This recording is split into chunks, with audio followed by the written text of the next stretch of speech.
À vos agendas tout le monde, parce qu'il est temps de prendre un rendez-vous. Et un rendez-vous avec qui?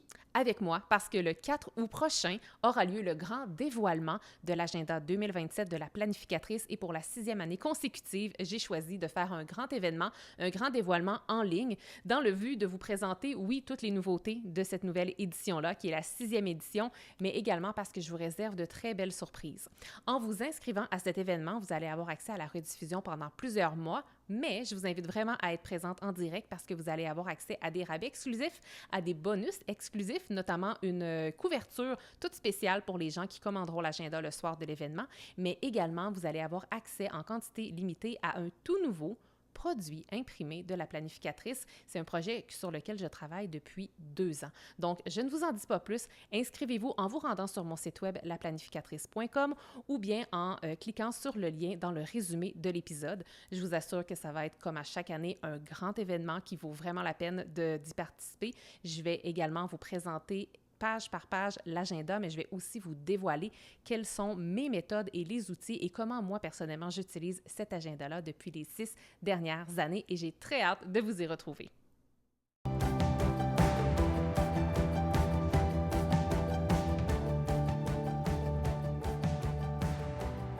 Au moment d'enregistrer cet épisode, ça fait à peine une semaine que ma famille et moi sommes revenus de voyages exceptionnels au Japon, où nous avons eu le privilège de visiter Tokyo et Kyoto pendant 2 semaines.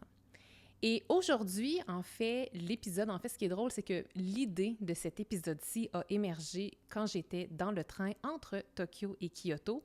Puis, un peu comme une illumination, je me suis dit « Ah, j'ai vraiment envie de venir parler de ça aux gens qui m'écoutent sur le podcast 168 heures. » Puis en fait, vous allez rapidement comprendre que le thème du jour, bien que oui, je vais aborder le Japon, oui, je vais faire allusion à mon voyage, ce n'est pas un épisode où je vais vous dévoiler en fait mon itinéraire de voyage, mais c'est vraiment un épisode où je vais plutôt vous raconter pourquoi ce voyage-là est devenu possiblement le plus beau voyage familial que nous n'ayons jamais fait, ma famille et moi, pour que vous puissiez, vous aussi, de votre côté, faire pareil pour peut-être un futur voyage que vous allez créer ou peut-être même reprendre certains conseils de mon épisode d'aujourd'hui pour l'implanter dans votre quotidien. Ce qui fait que c'est pas un épisode sur le Japon, bien qu'il va y en être question quand même et nous allons l'aborder. C'est un épisode sur la façon de concevoir un voyage exceptionnel. Et je sais qu'il y a plusieurs personnes de ma communauté qui adorent voyager. Je pense que c'est une passion que je partage avec plusieurs d'entre vous. Et donc, je pense que cet épisode-ci va avoir vraiment une saveur différente de ce que je fais habituellement parce que c'est quand même, disons, assez rare que je parle de voyage alors que pourtant, c'est une grande passion de mon côté. Et vous savez, mon podcast, bien qu'on parle de planification, c'est tellement pas juste un podcast de planification et de temps. C'est un podcast où on parle de comment se construire une vie intentionnelle. Et honnêtement, maintenant que je suis revenue de mon voyage au Japon, maintenant que j'ai un petit peu de recul par rapport à ce voyage-là, bien, je constate que ce voyage-là est probablement l'une des démonstrations les plus concrètes de toute la philosophie qui se cache derrière la planificatrice et de tout ce que je vous enseigne depuis tellement d'années. Donc, comme je vous disais, je ne vais pas vous raconter mon itinéraire, je vais plutôt vous raconter ce qui, selon moi, a rendu ce voyage exceptionnel et je pense que je vais vous amener tranquillement avec moi de façon chronologique de ce qu'on a vécu et vous allez voir que je vais m'arrêter à différents moments pour justement vous témoigner ce qui a rendu le tout aussi exceptionnel. Donc, avant même de partir, je pense qu'un voyage, on le vit. Mais le voyage commence à vivre avant même qu'on se rende à la destination. Il commence à vivre à partir du moment où on choisit notre destination. Et je vous dirais ici qu'une des raisons qui a rendu ce voyage exceptionnel, en tout cas dans mon cas, c'est que je pense pas que c'est moi qui ai choisi la destination du Japon, c'est le Japon qui m'a choisi. Je vous explique. Nous avons réservé environ 5 mois avant notre départ. On a réservé 5 mois avant nos billets d'avion, puis on s'est vraiment arrêté sur le Japon 5 mois avant. Donc, quand je dis que c'est le Japon qui m'a choisi, en fait, il faut savoir que moi, j'avais pas vraiment d'intérêt de voyager, de me rendre au Japon, en fait, de visiter ce pays-là avant. Aujourd'hui, je veux dire, je pourrais être vraiment une ambassadrice du Japon tellement j'ai aimé mon expérience et je le recommande à tout le monde. Mais pour vrai, là, comme il y a 6 mois, 7 mois, si on m'avait dit que j'allais aller au Japon avec ma famille pour mon voyage d'été, j'aurais dit, c'est sûr que vous vous trompez de personne. Parce qu'en fait, j'ai tellement de pays que je veux visiter dans la vie et le Japon ne faisait pas partie du top de mes pays. Comme il était vraiment, vraiment très, très bas dans la liste. Et en fait, c'est mon conjoint qui me revenait de temps en temps en me disant, j'aimerais vraiment ça aller au Japon. Puis moi, je disais, hey chérie, il y a tellement d'autres places que je veux visiter avant qu'on va clairement aller ailleurs. Avant, on va trouver des destinations qu'on a toutes les deux vraiment envie de vivre. Et toi, le Japon fait peut-être partie de ton top 3, mais moi, il fait vraiment pas partie de mon top 3. Fait que je me suis dit, on va trouver d'autres destinations avant qui vont nous plaire davantage. Puis j'avais mon fils qui a beaucoup, beaucoup d'intérêt dans l'innovation, dans la robotique et tout ça, qui avait quand même un intérêt marqué avec le Japon aussi. Ce qui fait que sans pression, mon conjoint, de temps en temps, se met des petites graines. De temps en temps, il me présentait des vidéos et je pense que peu à peu, il y a une idée qui s'est faite en moi, une idée qui en fait une ouverture. J'ai ouvert une petite porte en me disant « Ah, peut-être plus tôt que tard, mais comme pas cette année, là. » Et donc, il y a différents signes, puis là, je vais essayer de m'en rappeler, là, mais il y a différents signes au cours, tu sais, vers la fin de l'année, qui se sont manifestés par rapport au Japon. Je suis allée prendre un café avec une amie à moi, Émilie, je te salue si tu m'écoutes. Émilie qui me disait « Hey, moi, je m'en vais sûrement au Japon avec des amis au printemps. » J'étais là « Ah! » C'est drôle. Après ça, d'autres gens qu'on connaît bref, d'autres amis de des amis qui allaient au Japon. J'avais comme l'impression qu'il y avait des gens dans mon entourage qui allaient au Japon. Ensuite de ça, on va fêter le Nouvel An dans un hôtel comme à 2 heures d'ici, dans la région de Charlevoix. Qu'est-ce qu'on voit pas? Un gros drapeau du Japon dans le hall d'entrée. Ça n'a pas rapport comme un gros drapeau du Japon. Après ça, qu'est-ce qu'on fait le 31 décembre? Au soir, on décide d'aller comme manger en famille, tous les trois, au bar de l'hôtel. C'est quoi la thématique de la nourriture, du menu du bar de l'hôtel? C'est japonais. C'est comme plein de choses comme ça venaient à moi, venaient à nous, et comme c'est devenu très, très clair que finalement, le Japon nous avait choisi. Et donc, rapidement, j'ai finalement changé mon fusil d'épaule et je me suis mis à me renseigner sur le Japon pour me rendre compte finalement que c'était vraiment, vraiment une destination que j'avais envie de visiter. Puis je pense que pour les personnes qui sont habituées à mon univers et à mon contenu, vous ne devez même pas comprendre pourquoi je n'étais pas intéressée dans le Japon, parce que le Japon, tout le monde parle que c'est comme... tu sais, il y a tellement de choses reliées à la planificatrice, je trouve, en lien avec le Japon, que ce soit la façon dont les gens ont le respect du temps, le très grand respect de l'espace de façon générale, la qualité de la papeterie, les gens qui sont très soignés, qui planifient bien leurs choses, qui organisent bien leurs choses, l'organisation des espaces. Bref, je trouve que ça cadre parfaitement avec la planificatrice. Donc, je suis sans doute... la dernière surprise là, de savoir que vous devez être en fait très surpris de savoir que je n'envisageais pas aller au Japon avant. Donc, tout ça pour dire qu'il y a eu des signes qui ont fait en sorte que nous avons finalement choisi le Japon comme destination. Puis si je vous dis tout ça, en fait, c'est vraiment pour que vous soyez à l'écoute de votre côté. Parce que des fois, c'est la destination qui nous choisit et non l'inverse. Parce qu'avant qu'on définisse d'aller au Japon, qu'on clarifie que ce soit qu'on s'en allait là, ça faisait déjà plusieurs mois qu'on se questionnait à savoir qu'est-ce qu'on allait faire comme voyage pendant l'été. Et toutes les destinations qu'on explorait, puis on en a exploré plusieurs, il y avait toujours un petit quelque chose. C'est comme si à l'intérieur de nous, c'était pas une grande certitude. Puis quand on s'est mis à explorer sérieusement le Japon, on l'a eu, notre certitude. Voilà. Ensuite de ça, je veux également que vous reteniez qu'une des choses qui a rendu ce voyage aussi exceptionnel, c'est que nous avons planifié très peu de choses. Puis encore une fois, c'est peut-être quelque chose qui peut vous surprendre, alors que je suis une passionnée, une convaincue de la planification. Je pense qu'il y a des moments dans la vie où c'est important de planifier, puis il y a des moments aussi dans la vie où c'est important de laisser peut-être libre cours à notre spontanéité, à notre énergie et à notre intuition du moment. Donc, pour ce qui est de notre voyage, bien entendu, on avait planifié la grosse base, mais vraiment juste la grosse base. Je fais ici allusion au billet d'avion, bien entendu. Je fais allusion aussi à notre hébergement, donc de notre côté, nos hôtels à Tokyo et à Kyoto. Ensuite, on avait également réservé les transports parce que, étant donné qu'on passait de Tokyo à Kyoto, aller-retour, on avait réservé un train grande vitesse, donc le Shinkansen de notre côté. Donc ça, on l'a réservé en avance. Et puis, j'aimerais vous dire qu'on a réservé quelques petites activités, mais non, on n'a rien planifié. Puis ce qui est très drôle, puis je pense ici que... en fait... l'univers me traînait possiblement, là, mais comme avant le voyage, dans les 2-3 semaines avant le voyage, tout le monde nous disait « Qu'est-ce que vous avez planifié? Qu'est-ce que vous avez planifié? Qu'est-ce que vous allez faire concrètement dans le voyage? » Et à chaque fois, je disais « Ben, on n'a rien planifié. » Puis à un moment donné, j'ai senti un inconfort, puis j'ai dit à mon chum « Hey, on a-tu fait une erreur? On aurait-tu dû comme vraiment planifier des choses? » Et il a dit « Ben non, on va y aller au gré du vent, comme on le fait toujours, en fait, dans nos voyages. » Et c'est ce qu'on a fait, et c'est sans doute une des raisons pour laquelle on a passé un si beau voyage, parce que, honnêtement, puis je suis sûre que ça s'applique pour vous aussi, puis que vous allez vous reconnaître là-dedans. Souvent, les plus beaux souvenirs, là, c'est des souvenirs, dans nos voyages, là, souvent les plus beaux souvenirs, c'est des choses qu'on n'avait même pas planifiées. Et je peux vous garantir que tous les plus beaux souvenirs que je retiens du Japon, et il y en a plusieurs, ce sont toutes des choses qu'on n'avait pas planifiées. Alors, c'est ça, il n'y avait absolument aucune activité que nous avions planifiée. Cependant, bien entendu, tu sais, si on avait voulu aller dans un restaurant étoilé Michelin, oui, il aurait fallu le booker en avance. Si on avait voulu aller à un musée précis, qui est peut-être le musée le plus réputé du Japon, oui, il aurait peut-être fallu réserver nos billets en avance. Mais on ne s'était pas mis cette pression-là. Puis je veux dire, pensez pas non plus que je partais là-bas en sachant absolument rien, là. J'avais lu mes petits guides Lonely Planet, parce que moi, j'adore les guides Lonely Planet. Donc, j'en avais acheté un de Tokyo, j'en avais acheté un de Kyoto. J'avais pris le temps de les regarder. J'ai surligné plein de choses, plié plein de pages, identifié plein de choses à voir, sans, par exemple, planifier quoi que ce soit. Puis sans me mettre non plus la pression de dire que, hey, jour 1, on fait ça, jour 2, on fait ça. Je me suis dit, on va voir au gré du vent, au gré de notre énergie, au gré de la température aussi, qu'est-ce qu'on a envie de faire. Ce qui fait qu'on s'est gardé énormément d'espace et de temps libre.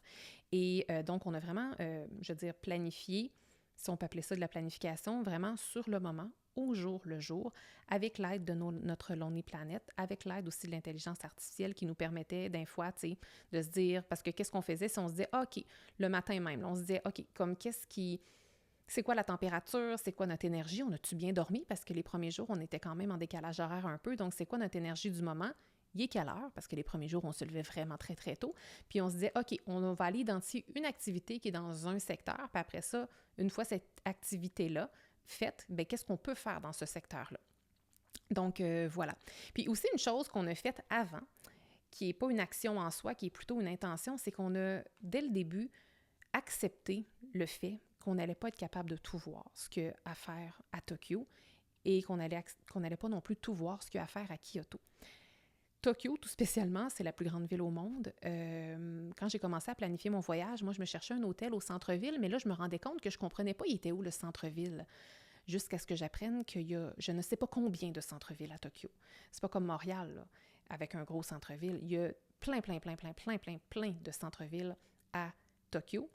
Et c'est là que j'ai compris aussi qu'on n'allait pas être capable de tout voir. Et donc, c'est ça, quand on part avec l'idée qu'on ne va pas tout voir, bien, ça fait en sorte qu'on s'enlève tout de suite la déception de ne pas avoir fait assez de choses. Puis moi, ce que j'ai aimé, en plus, en m'enlevant la pression de vouloir tout voir, c'est que en arrivant à Tokyo, de un, j'ai vraiment beaucoup aimé le Japon, beaucoup aimé les 2 villes qu'on a visitées, mais la première qu'on a visitée, c'est Tokyo. J'ai beaucoup aimé cette énergie-là, puis on était déjà dans nos premiers jours, puis on n'avait pas du tout terminé. Puis je disais déjà à mon chum puis à mon fils, j'ai dit, hey, j'ai déjà hâte de revenir. Parce que qu'est-ce qui était excitant, c'est qu'on a vu un paquet d'affaires. D'ailleurs, c'est pas parce qu'on n'a pas beaucoup planifié qu'on n'a pas vu grand-chose. Au contraire, tu sais, là, je l'ai pas fait. Là, j'ai pas dressé la liste pour vous la dire de toutes les activités qu'on a faites. Mais on en a fait des activités. On en a marché des kilomètres. On en a vu des choses. Et puis, malgré toute la quantité de choses qu'on a vues et expérimentées, on a vu un petit pourcentage de ce que la ville a à nous offrir, ce qui fait que j'ai déjà hâte d'y retourner à cet endroit-là, puis j'ai déjà hâte de revivre un Tokyo différent. Alors, voilà, puis quand je vous disais, on a accepté qu'on ne pourrait pas tout faire, déjà là, on se donnait la permission de miser sur la qualité plutôt que sur la quantité. Et ça c'est vraiment dans nos philosophies de voyage. Tu sais, mon conjoint et moi, puis en fait, et mon fils par la bande, on est beaucoup dans le slow travel. Nous, on aime visiter les endroits, on aime expérimenter aussi la vie un petit peu comme les locaux. On aime, tu sais, si on aime un café, un petit resto, puis on a envie d'y retourner une deuxième fois, on veut le faire. On aime rester dans les mêmes endroits, pas juste une nuit, mais plusieurs nuits pour vraiment s'imprégner de la culture, puis vraiment un peu s'enraciner, même si ce n'est que s'enraciner quelques jours. Également, je pense que qu'est-ce qui est important, puis qui a fait qu'on a fait un voyage aussi exceptionnel, c'est qu'avant de partir, on avait identifié c'était quoi le rythme de notre voyage. Et le rythme de notre voyage, c'était on voulait surtout pas courir, pour la simple et bonne raison qu'on avait, oui, envie de faire un voyage, mais on avait aussi besoin de vacances. On est aussi avec un jeune enfant. Mon fils, au moment du voyage, avait 7 ans et demi, donc il n'est pas 100% autonome surtout, mais déjà là, il est quand même capable de nous suivre. Mais on sait qu'à 7 ans et demi, il y a quand même une certaine limite. Il y a une fatigue qui s'installe. Il peut marcher des kilomètres, mais il y a une certaine limite aussi, fait qu'il fallait être à l'écoute de ça. Puis on s'était dit, bien, plutôt que de faire plein d'attractions dans une journée, on va essayer de miser sur un quartier par jour. On voulait aussi se donner le temps de flâner.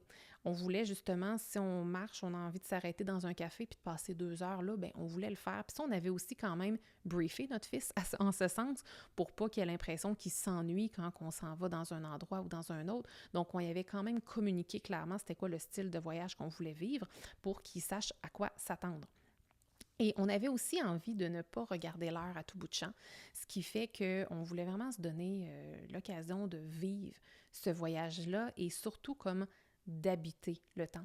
Parce que je trouve que dans mon travail, vous le savez, je prône beaucoup le fait d'avoir une vision, d'être dans le futur, mais je trouve qu'un beau cadeau à s'offrir lorsqu'on est en voyage, c'est d'être le plus possible dans le moment présent. Puis pour arriver à être dans le moment présent, je trouve que c'est en étant capable d'habiter le temps et de ne pas toujours être en train de penser qu'est-ce qu'on va faire tantôt, qu'est-ce qu'on va faire demain, qu'est-ce qu'on fait après-demain, puis vite, il faut planifier, puis vite, il faut être à telle heure, à telle place. Moi, personnellement, je trouve ça essoufflant et je trouve que c'est pas une façon d'être pleinement présent parce que si on est toujours en train de regarder notre monde pour voir qu'est-ce qu'on a à faire après, pour pas manquer la réservation du prochain train, de la prochaine activité, du prochain musée, ça fait en sorte que notre esprit est dans le futur, est ailleurs et il n'est pas nécessairement pleinement présent. Maintenant, j'avais envie de vous parler de...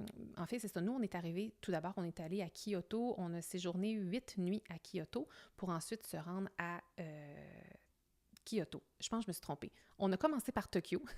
On a commencé par Tokyo et on est resté, c'est ça, 8 nuits, 9 jours à Tokyo pour ensuite aller 4 nuits et 5 jours à Kyoto. Ensuite, on est revenu une dernière nuit à Tokyo pour ensuite repartir au Canada. Et honnêtement, moi, ce qui m'a vraiment frappée dès le début, c'est la stimulation sensorielle de ce pays-là. Et tout spécialement dans le début parce que tout était nouveau, mais même si ça s'est estompé un petit peu, je vous dirais que c'est resté très présent et très fort tout au long du voyage. C'est vraiment la stimulation des sens, que ce soit à la vue, parce que tout ce que je voyais est extraordinaire, que ce soit l'architecture, que ce soit la nourriture que je voyais. Tout ce que je voyais était très exotique pour moi, alors j'étais très stimulée d'un point de vue sensoriel au niveau de la vue, mais aussi au niveau de l'ouïe, parce que ne serait-ce que d'entendre parler les gens japonais, c'est pas une langue que je connais, c'est une langue que je ne comprends pas, j'étais capable de dire un seul mot, et donc c'était une stimulation que d'entendre une autre langue différente de la mienne. Également, ne serait-ce que le chant des oiseaux, c'est différent là-bas, tu sais, tout est différent, la musique est différente, donc c'était vraiment, vraiment une belle exposition sensorielle. Également le goûter, vous devez vous en douter, on a goûté plein de saveurs, plein de choses différentes, c'était vraiment, vraiment, vraiment le fun. Donc vraiment, je veux vraiment mettre l'emphase sur la stimulation sensorielle qui a été présente tout au long du voyage et en raison de cette stimulation-là très, très présente, ça m'a tellement aidé à décrocher et le fait que j'ai décroché a aussi nourri ce voyage-là, l'a rendu exceptionnel parce que quand notre esprit est ailleurs, quand on pense toujours au travail ou à nos tâches qu'on a à faire à notre tour, c'est certain qu'on n'est pas pleinement présent dans notre voyage. Et donc, étant donné que j'ai tellement décroché, là, je le disais à la blague, mais c'est presque vrai, j'avais presque oublié qu'est-ce que je faisais dans la vie. Je veux dire, j'ai oublié, j'ai pas oublié, mais comme j'ai pas pensé à mes amis, j'ai pensé à rien d'autre qu'à nous pendant notre voyage et à notre expérience de voyage. Et si je n'avais pas eu une stimulation sensorielle aussi grande, je vous garantis que j'aurais pas autant décroché pendant le voyage. Alors ça a été très intéressant, très présent et très favorable finalement à notre voyage. Également, j'ai envie de vous parler ici de l'importance de faire vos choix d'hôtel ou vos choix d'hébergement d'une façon consciente parce que l'hôtel, nous, on était dans des hôtels, là, mais tu sais, je vais utiliser le mot hébergement aussi parce que des fois, on est dans des Airbnb, des fois, on est dans d'autres types d'hébergement, mais l'hébergement fait vraiment partie du voyage. Puis, je pense que c'est important quand on choisit notre hébergement ou notre hôtel de ne pas juste choisir un lit. Là, parce que oui, l'objectif principal d'avoir un hébergement, c'est d'aller dormir là, tu sais. Mais je trouve que c'est important de se choisir une expérience.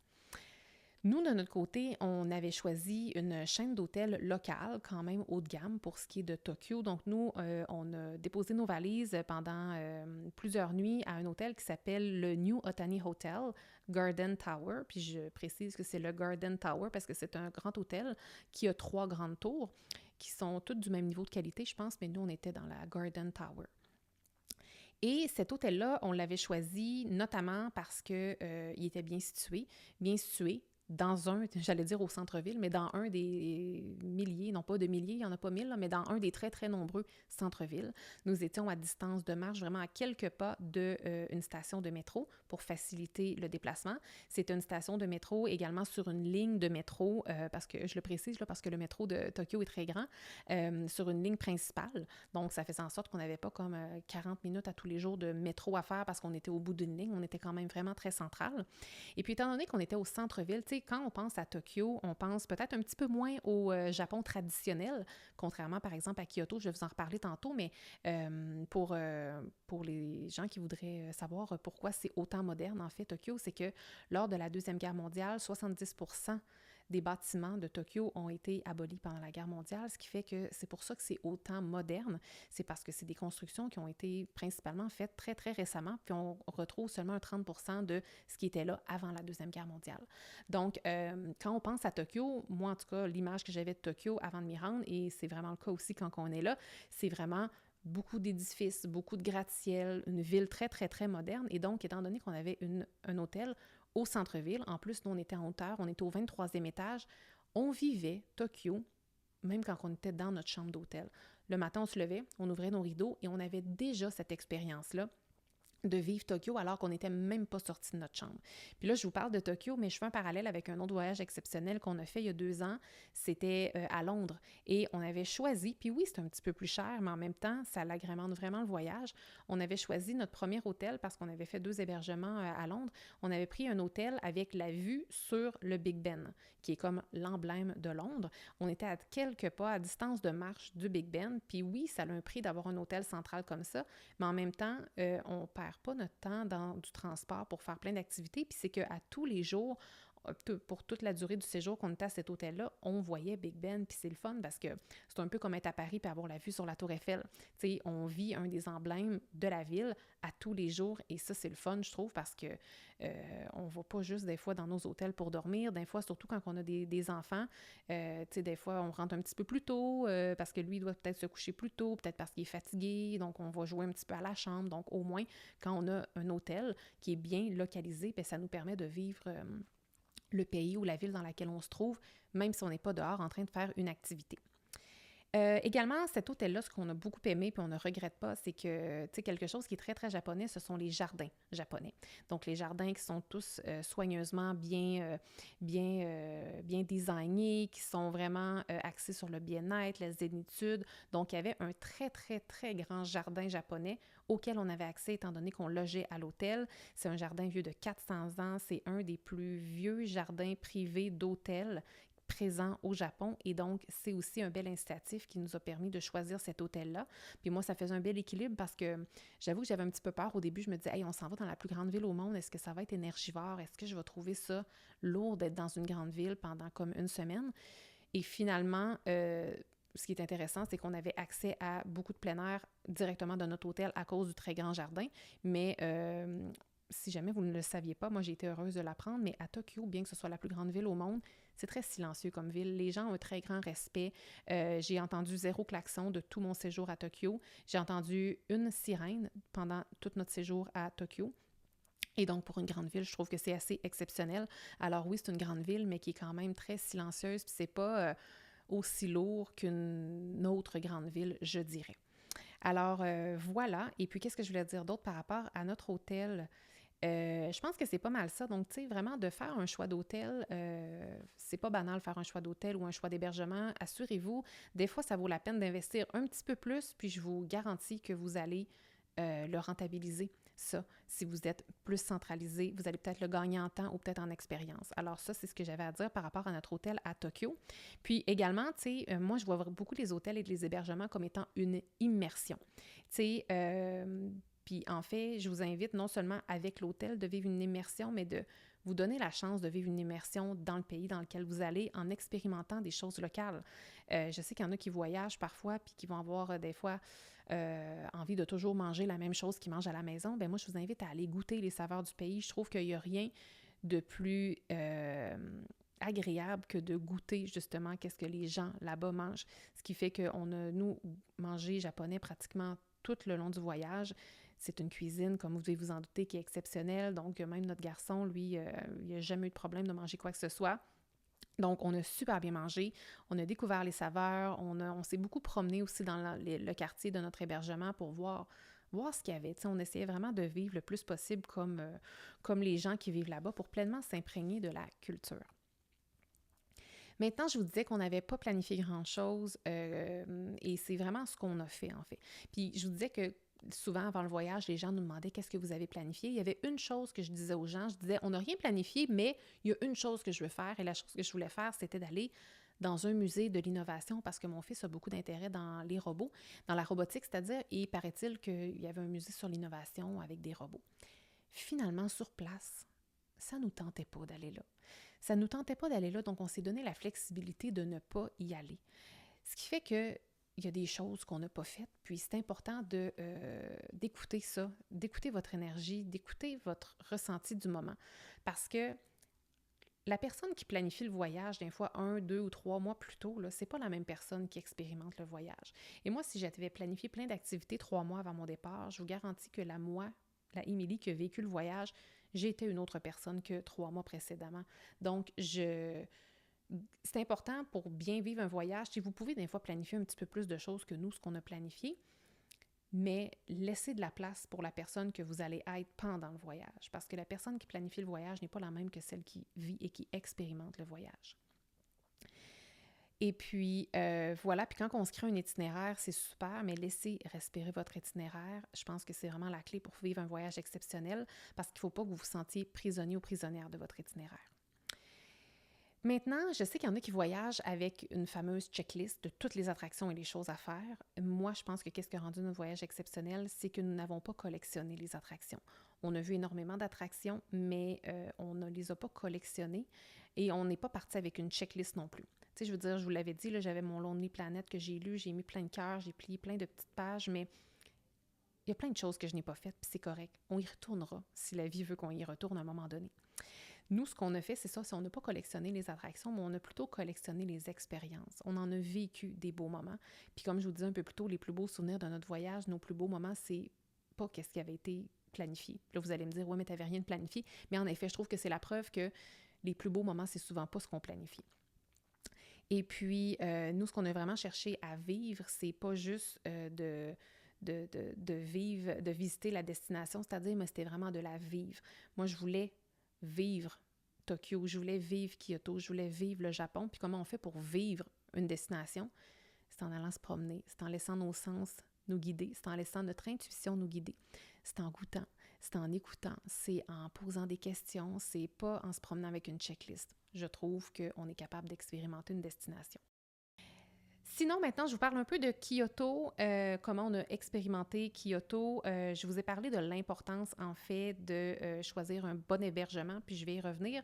Mais la localisation est vraiment importante. J'en ai parlé pour Tokyo, mais comme je vous en parle aussi pour Kyoto, c'est une plus petite ville, qui est quand même une très grande ville, mais c'est une plus petite ville et il y a différents quartiers dans Kyoto.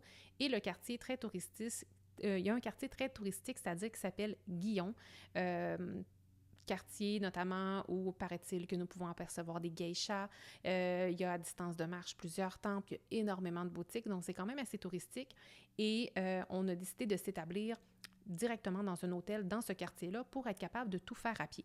On savait qu'à Tokyo, on allait avoir un petit peu plus de déplacements, notamment avec le métro et tout. Mais on avait envie de peut-être d'être à distance de marche de la majorité de nos activités. Donc, on a choisi vraiment de choisir un hébergement directement dans le quartier de Gion à Kyoto, c'est-à-dire. L'hôtel qu'on a choisi, autant qu'à Tokyo, on était dans un hôtel comme de 1300 ou 1600 chambres. Là, on était vraiment dans un petit hôtel boutique de comme 35 ou 36 chambres. L'hôtel que nous avons choisi, c'est Omo 5, donc OMO 5. C'est une chaîne d'hôtels japonaise. Et puis, c'était complètement différent. Et puis, c'était vraiment plus traditionnel, beaucoup plus typique. Donc, c'était un petit hôtel-appartement. Je dirais que ça ressemblerait beaucoup à un Airbnb, là, un petit appartement, mais on avait comme quand même une réception d'hôtel et tout. On n'avait pas de restaurant sur place, mais il y en avait comme des centaines à quelques pas seulement de notre hôtel. Et moi, ce que j'aimais beaucoup, c'est que la déco, le look était beaucoup plus traditionnel et donc c'était vraiment sympathique. Tu sais, on avait comme des tatamis. Ça, c'est les fameux petits tapis là, tressés qu'on voit beaucoup au Japon. Nous avions également les lits qui étaient au sol. Donc, c'était très, très japonais aussi dans la décoration.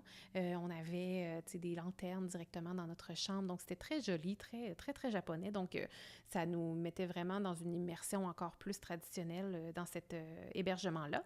Et puis, ce qui était plaisant, c'est que dès qu'on mettait le pas à l'extérieur de l'hôtel, ben, on avait plein, plein, plein d'activités autour de nous. J'ai aussi envie de parler de température. Quand on est arrivé à Kyoto, c'est-à-dire, il pleuvait beaucoup, et la deuxième journée, il a aussi plu. Je pense qu'on a quand même été chanceux dans notre séjour parce qu'il n'y a pas plu tant que ça, mais je pense que faut pas non plus baser la qualité de notre voyage sur la température. Tu sais, il pleuvait à Kyoto, on est sorti quand même, on avait nos parapluies, puis en fait, je me rends compte que il y a des choses qu'on a expérimentées puis vécues qui étaient pratiquement plus magiques parce qu'il pleuvait. Donc, je trouve ça important de le dire parce que des fois, on va comme dire « Ah, il pleut, c'est plate, tu sais, ça serait plus le fun ou plus simple s'il faisait beau. » Mais il y a des choses qui se passent quand il pleut. Puis comme le soir, le premier soir, je me rappelle, tu sais, à Kyoto, dans les petites rues de Gion, il y a des petites ruelles moins empruntées avec plein de lanternes. Puis comme étant donné que le sol était mouillé, toute la lumière reflétait au sol, c'était magnifique. Également, tu sais, à un moment donné, on est allé... par pur hasard, quand je vous dis qu'il y a des beaux souvenirs non planifiés, on s'est rendu dans un temple qui était à quelques pas de notre hôtel parce qu'Harrison voulait vraiment aller le visiter. Et là, à un moment donné, on rentre, puis comme... Il y a un attroupement de gens qui attendent. Tout le monde a leur parapluie. Tout le monde attend. Il y a même des photographes, un gardien de sécurité. On n'a aucune idée qu'est-ce qui se passe. Mais finalement, on se dit, on va attendre. Il y a l'air d'avoir quelque chose qui se passe. Et puis finalement, quelques minutes après, plein de Japonaises sont sorties, habillées tellement de façon élégante, dans leur costume traditionnel. Elles étaient coiffées, bien mises. Étant donné qu'il pleuvait, elles ont toutes sorti leur petite ombrelle de couleur. J'ai pris plein de belles photos de ça. C'est un de nos plus beaux moments au Japon, un de nos plus beaux moments de voyage. C'était zéro planifié, puis ça n'aurait pas été aussi beau s'il n'y avait pas plu, parce qu'ils n'auraient pas toutes eu leur petite ombrelle pour les empêcher d'être mouillés.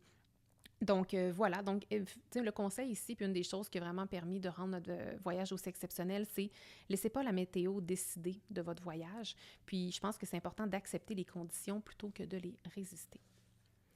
J'ai envie maintenant de parler de la réalité de voyager avec un enfant parce que c'est une réalité. Il y a la réalité de voyager avec enfant et la réalité de voyager sans enfant. Nous, de notre côté, on a vraiment inclus Harrison dans la sélection du voyage, dans les activités qu'on avait envie de faire. En même temps, on lui a aussi fait comprendre que c'était pas lui qui décidait tout, parce qu'il y a tendance des fois à penser qu'il peut tout décider.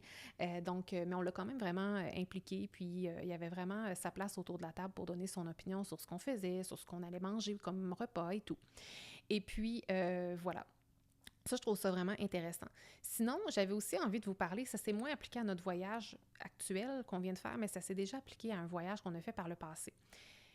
Il y en a qui vont attendre avant de faire des voyages particuliers, ils vont attendre que les enfants soient plus vieux, pas dans un objectif d'autonomie, mais dans un objectif de souvenir. Moi, j'ai entendu énormément de gens de dire « Ah, moi, je veux faire tel ou tel voyage avec mes enfants, mais je vais attendre qu'ils soient plus vieux pour qu'ils s'en rappellent. » Et je veux vous ramener quelques années dans le passé. En fait, nous, on est allés à Disney avec notre fils. Il avait 3 ans et demi.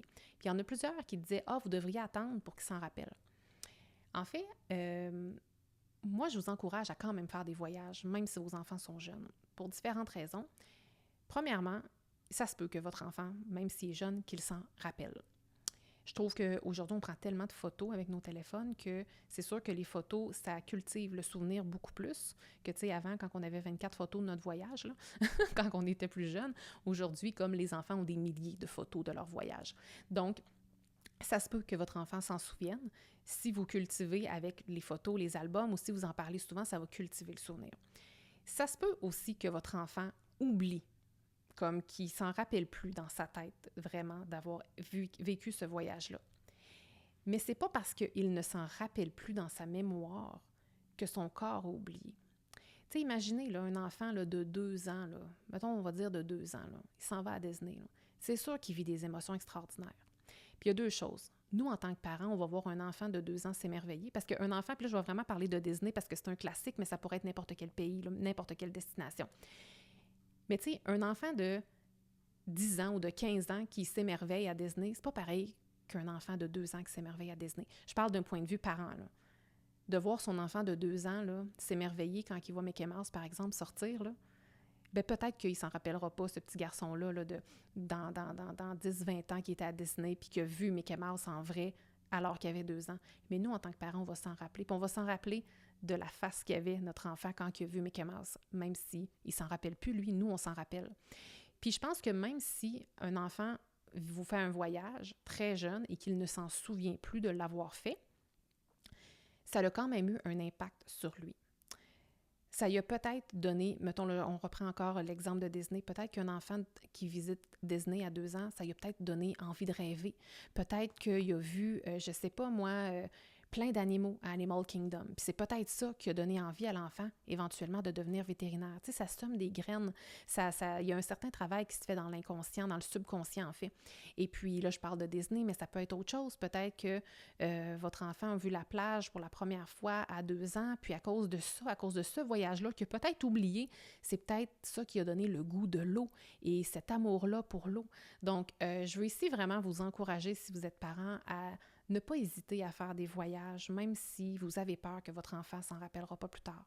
Parce que peut-être qu'il s'en rappellera pas, mais ça se peut aussi qu'il s'en rappelle. Puis si vraiment le souvenir n'est plus là, vous allez vous souvenir en tant que parent des beaux moments que vous allez avoir vécu, de l'émerveillement du moment que votre enfant va avoir expérimenté. Puis c'est certain qu'il y a plein de mémoires dans le subconscient qui vont être présents tout au long de la vie de votre enfant. Je trouve également que de faire voyager nos enfants jeunes, bien, c'est de se rendre service aussi parce que nous, Harrison, ce voyage-là, c'est super bien fait. Il nous a suivis partout. Il a fait ça comme un champion, honnêtement, puis il voyage très, très bien, notre fils. Une des raisons pour laquelle il voyage aussi bien, c'est parce que ça fait des années qu'on l'amène avec nous. Et si on avait juste commencé, alors qu'il est plus vieux, pour qu'il s'en souvienne, bien, ce ne serait pas un voyageur aussi aguerri à cet âge-ci. Je trouve également que des enfants qui voyagent jeunes, ça l'amène une belle ouverture sur le monde, une belle curiosité, une belle sensibilité aussi. Donc ça, je pense que ça se cultive très, très, très jeune. Maintenant, je veux vous parler un petit peu des souvenirs qu'on rapporte parfois de voyage. Puis je vais faire le parallèle un peu avec des souvenirs que j'ai ramenés du Japon. Parce que moi, je vous invite à, quand vous faites un voyage, achetez pas des souvenirs pour acheter des souvenirs, là. Achetez idéalement des souvenirs qui vont être utiles et que vous allez pouvoir utiliser dans votre quotidien. Et moi, je me rends compte, en fait, que le voyage était assez avancé au Japon, puis je me disais, voyons, on dirait que j'ai rien, on dirait que j'ai aucun souvenir d'acheter. Mais en fait, c'est que je ne m'étais pas acheté comme de bibelots, comme de, tu sais, je me suis pas acheté une statue que je vais mettre sur mon buffet, là, dans ma salle à dîner. En fait, je m'étais acheté plein de petites choses qui vont être utiles et qui sont utiles déjà dans mon quotidien. Par exemple, je me suis acheté un parfum qui, à chaque fois que je m'en mets, me fait penser au Japon. Là-bas, il y a beaucoup aussi au Japon de parfums d'ambiance. Dans tous les hôtels qu'on a fait, il y avait des petits parfums d'ambiance qu'on pouvait utiliser. J'en ai acheté, donc j'en mets dans la maison de temps en temps. Ça me rappelle ça. Il y a également beaucoup d'encens là-bas, donc on s'est ramené des petits bâtons d'encens. Quoi d'autre? Ah oui, le matcha. En fait, le matcha, il y a une grosse culture cérémoniale autour du matcha là-bas, tout spécialement à Kyoto. Donc, à Kyoto, j'ai pris le temps d'aller dans une maison de thé, de choisir un matcha que j'aimais et de pas juste acheter le matcha, mais d'acheter vraiment, tu sais, le fouet, je l'ai acheté là-bas. J'ai acheté un petit bol en céramique fait par un artisan local. Donc, maintenant, je ne l'ai pas encore fait pour être franche, là, mais quand je vais me faire un matcha ici, je ne vais pas juste me faire un matcha, je vais comme vivre une expérience, je vais prolonger mon voyage du Japon dans un petit rituel que je vais me créer. Mon conjoint s'est acheté un couteau en acier, un beau couteau japonais, mais quand on dit couteau en acier, ça veut dire qu'on doit le huiler. Donc, il y a des petites tâches supplémentaires pour entretenir notre couteau pour qu'il se conserve dans le temps. Et donc, ça vient avec certaines tâches qu'on peut dire, mais mon conjoint a décidé de voir ça comme un rituel. Donc, maintenant, mon conjoint, quand il utilise son couteau, bien, ça vient avec un petit rituel qu'il n'y avait pas avant. Donc, on s'est ramené vraiment plein de petites choses. Puis là, je regarde ma liste aussi. Ah oui, je me suis ramené un peignoir qui fait très, très japonais par les grandes manches. Et donc, à tous les matins, à tous les soirs maintenant, je mets ce peignoir-là, puis ça me rappelle mon voyage. Je me sens super élégante à l'intérieur quand je me trouve dans ce peignoir-là. Et puis, je me suis ramené aussi des trucs, soins pour le visage. Les Japonais, c'est des gens qui prennent énormément soin d'eux. Donc, c'est le fun des fois de ramener des rituels qui sont propres à la culture du pays qu'on visite. Donc, j'ai l'impression, puis en termes de soins que je me suis ramenée, notamment du sel de bain. Je prends jamais de bain, mais écoutez, dans notre hôtel, qu'on était à Tokyo, il y avait du sel de bain, puis je me suis renseignée, puis en fait, les sels de bain, c'est quand même quelque chose, ils en vendent beaucoup au Japon. Donc, j'en ai ramené, pas juste pour prendre un bain de temps en temps, puis que ça sente bon, puis que ça me rappelle le Japon, mais en même temps, c'est comme si ça m'oblige à prendre soin de moi en prenant des bains, chose que je faisais plus. Je me suis aussi ramené des masques pour le visage qui sont comme dans l'huile, là. On en trouve un peu au Québec, mais c'est quand même plus difficile à trouver et c'est très dispendieux, mais au Japon, il y en a énormément et c'est plus économique. Je m'en suis ramené quelques-uns. Encore une fois, si je fais un masque, je dois m'étendre, ou en tout cas, je dois prendre soin de moi pendant un 10 à 15 minutes. Donc encore là, c'est une belle obligation positive de prendre un petit rituel beauté, un petit rituel bien-être pour moi. Et donc, je me suis vraiment, vraiment ramené des souvenirs qui sont à la fois utiles, mais qui me permettent surtout de prolonger mon voyage, de prolonger mon expérience, puis de revivre à chaque moment, à chaque rituel, ce voyage-là. Donc, ce sont des souvenirs qui servent, qui reviennent dans mon quotidien, qui vont me rappeler le voyage, puis qui vont énormément également stimuler mes sens. Et comme je vous le disais un peu plus tôt dans l'épisode, quand on parle de stimulation de sens, ça nous permet d'être vraiment, vraiment dans le moment présent et ça nous permet comme littéralement d'étirer le temps. Donc, je trouve que c'est des beaux souvenirs. Puis là, je parle de ces souvenirs-là qui sont propres au Japon, mais vous n'avez pas besoin d'aller au Japon pour vous ramener ce genre de petits rituels-là, puis ce genre de souvenirs-là, en fait. Vous pouvez le faire de peu importe la destination où vous allez voyager. Et donc, finalement, ce qui a rendu ce voyage exceptionnel, c'est pas nécessairement juste le Japon, ni même les attractions qu'on a visitées, ni même la quantité de choses qu'on a vues. Qu'est-ce qui a rendu ce voyage exceptionnel? C'est le rythme qu'on s'est choisi, les choix qu'on a faits et les choix de ne pas faire aussi certaines choses. C'est les hébergements qu'on a choisis, la place qu'on a laissée aussi aux nombreux imprévus et à la spontanéité. C'est aussi notre ouverture. C'est aussi l'expérience de tout ce qu'on a vraiment expérimenté. Puis, qu'est-ce qui a rendu aussi notre voyage aussi exceptionnel? C'est aussi les moments simples. Parce que nos plus beaux souvenirs, je pense que c'est vraiment les moments simples. Puis je pense que souvent, on se souvient davantage des voyages qui ont stimulé tous nos sens que de ceux où on a tout simplement accumulé les attractions. Et parlant d'attractions, tu sais, il y a des choses, entre autres, j'ai un temple, entre autres, on a visité, puis j'aimerais vous le nommer, mais là, le nom m'échappe, mais un temple où il y a plusieurs torii. Les torii, c'est comme les arches rouges, entre autres, là. À ce temple-là, ils sont rouges. C'est les arches qu'on traverse lorsqu'on entre dans un temple et lorsqu'on traverse un torii, que ça s'appelle, c'est comme si on traversait d'un côté spirituel. Il y a un temple précis à Kyoto qui a 1000, en fait, j'ai envie de dire 10 000, mais on dirait que ça semble exagéré, mais je pense qu'il y a 10 000 torii en tout. Et donc, c'est une attraction très, très, très photographiée, très, très partagée sur Instagram. Et donc, j'avais quand même hâte de le vivre et d'aller visiter ça. Et donc, quand on est allé voir, c'était exceptionnel, c'était magnifique, on a pris des belles photos, mais en même temps, ça m'a pas autant impressionné que je le pensais. C'est pas le plus beau souvenir que je ramène du Japon, même si c'est sur tous les guides voyage. Vraiment, qu'est-ce que je ramène comme plus beau souvenir, c'est vraiment les moments les plus simples. Comme j'ai une idée en tête qui est un moment purement banal, je vous le dis parce que vous allez vouloir savoir c'est quoi, mais vous allez trouver ça très banal. C'est un matin, on a passé de 15 à 25 minutes maximum dans un café. Un café qui s'appelle Pourcentage, c'est vraiment le signe pourcentage, là. C'est juste que je ne sais pas comment dire pourcentage en japonais. Et puis, un petit café à Kyoto, possiblement le meilleur café qu'on a jamais bu de notre vie.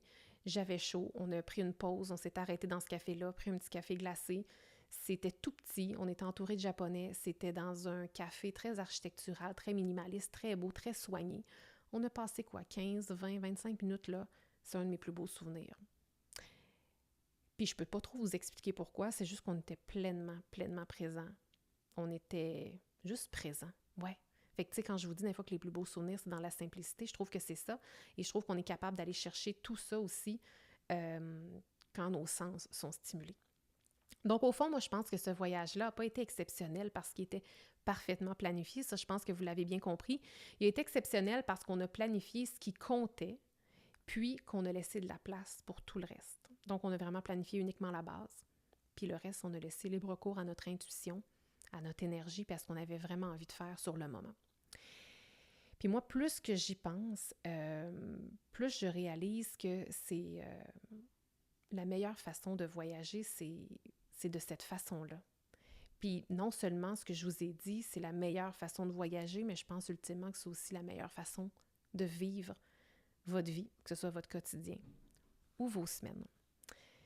J'espère sincèrement que cet épisode-ci, qui était à une saveur différente de ce que je fais habituellement, que ça vous a donné envie, bon, peut-être de visiter le Japon, mais surtout que ça vous a donné envie de créer des voyages exceptionnels d'une façon toute simple, en fait. Et puis, j'espère que ça vous a aussi peut-être outillé, donné des petits outils que vous pouvez mettre dans votre quotidien, dans votre semaine, pour vivre une vie qui est peut-être un petit peu plus intentionnelle, qui est peut-être plus connectée avec vos sens, un petit peu plus dans le moment présent.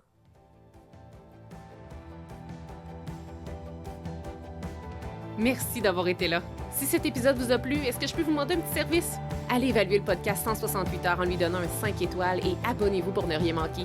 C'est honnêtement la meilleure façon de le faire découvrir aux autres, puis en même temps, ça me témoigne que vous l'aimez. J'ai déjà hâte qu'on se retrouve et d'ici là, assurez-vous de profiter pleinement des 168 heures de votre semaine. À bientôt!